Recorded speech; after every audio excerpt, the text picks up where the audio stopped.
La beca Erasmus Mundus la gané gracias a mis méritos académicos dentro y fuera de la universidad, ya que en el 2012 fui campeón nacional de Química y Ciencias Básicas y luego estuve como mención honorífica en el 2013 en Matemáticas.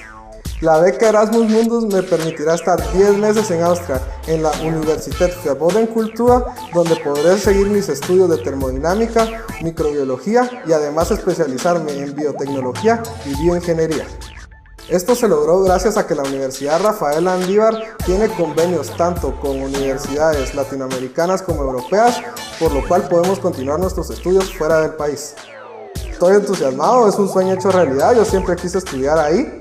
Y no sé, me siento realizado porque yo siempre desde pequeño quise estudiar genética y todo esto y ahora la universidad me dio la oportunidad de cumplir un sueño.